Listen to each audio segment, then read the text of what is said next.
welcome back to my channel. Be for real, I am Britt. So first things first, if you are new, be sure to tap that subscribe button. You already know.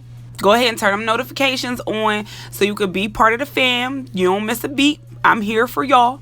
Okay, so today is a little bit of a different type of video. I am doing a taste test on vegan stewed chicken. I did go ahead and use Korenn Rachel's method on how to make stewed chicken. I'll have her channel as well as the video linked below in the description box so you guys can check that out as well. Her channel is dope, so be sure to check her out.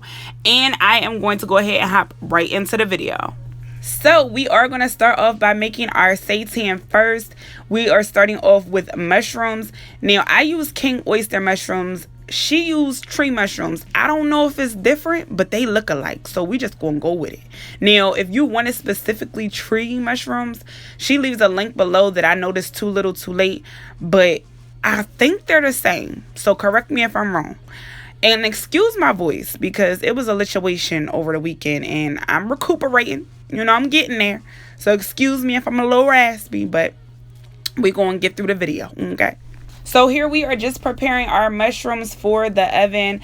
I will have a full list of the seasonings I used in the marinade listed in the description box below.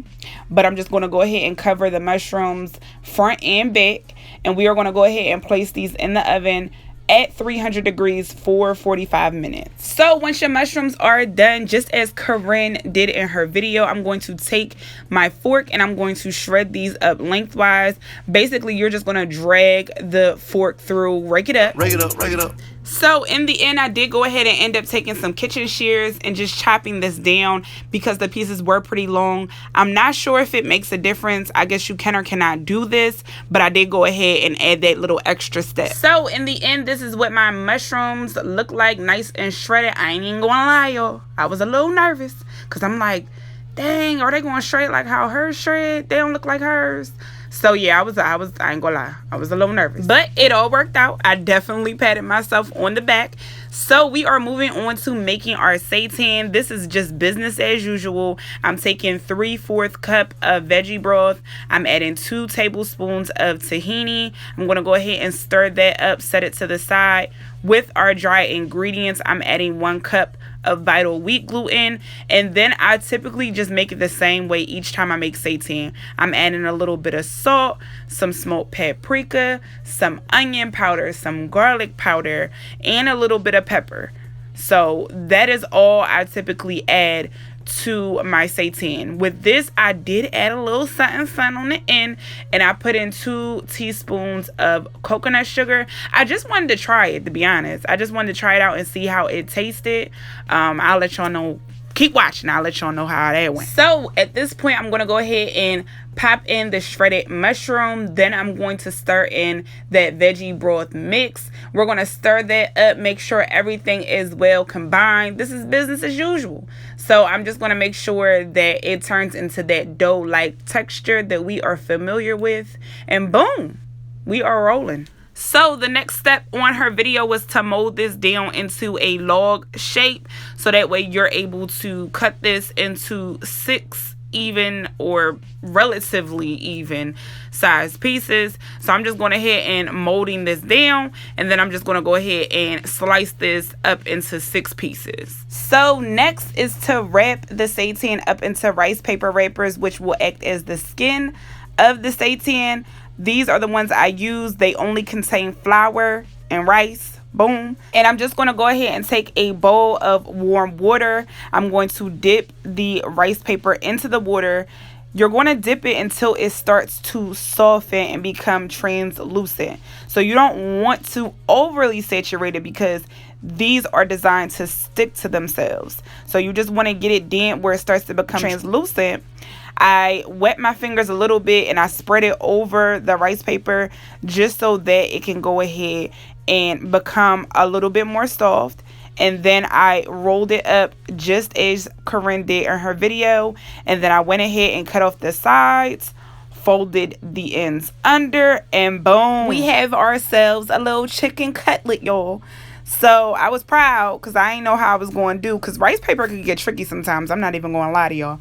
So boom, it worked out. It happened. I just went ahead and did the same thing to the remaining pieces. And then we're going to go ahead and throw these in a pan. I lightly greased the pan and I put this on about medium-high heat. I went ahead and browned the sides. And I did that for about 2 to 3 minutes on each side, and it gave it a nice brown. And we're just going to go ahead and remove them from the pan and get to the nitty-gritty. So at this point, we are getting the veggies popping. I'm adding in some sliced red pepper, sliced green pepper. We have some carrot, some sliced white onion, and we have minced ginger and garlic. So I did 1 inch of ginger and about 4 cloves of garlic. I added in about 2 berries of the pimento berries, which is allspice. If you have allspice, you could use that as well. I added in paprika, cumin. We added in some thyme, of course, also some white pepper, a little bit of onion powder, and a little bit of salt. So I just went ahead and stirred this up. I also went ahead and diced up 2 tomatoes and added that into the mix as well. And at this point, I'm just going to go ahead and add about 2.5 tablespoons of ketchup. I also added the tablespoon of browning, and then we went ahead and stirred that up as well. So that is the basis of the stewed chicken, as Korenn stated. So I went ahead at this point and added about 2 cups of water. So I added that in, popped our chicken in there, popped the Scotch bonnet pepper in there as well. And boom. Yes. So we covered the lid, let that cook down on low for about 45 minutes. And bruh, after the 45 minutes, when you lift that lid, that all that goodness should be looking back at you like, oh my gosh. Oh my God.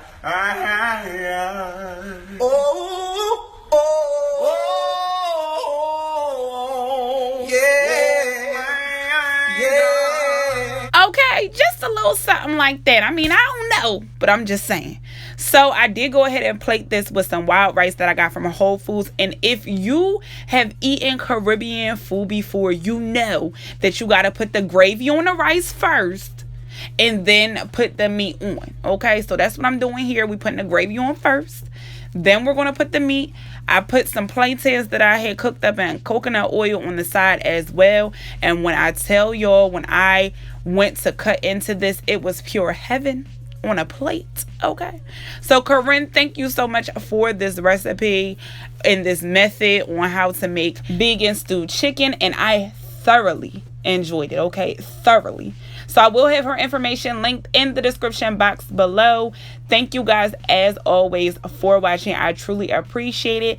Don't forget to like, comment, and all that good stuff. I will see y'all in my next video. Kitchen wrist twisted like it's stir fry. Whip it in the kitchen wrist twisted like it's stir fry. Whip it in the kitchen.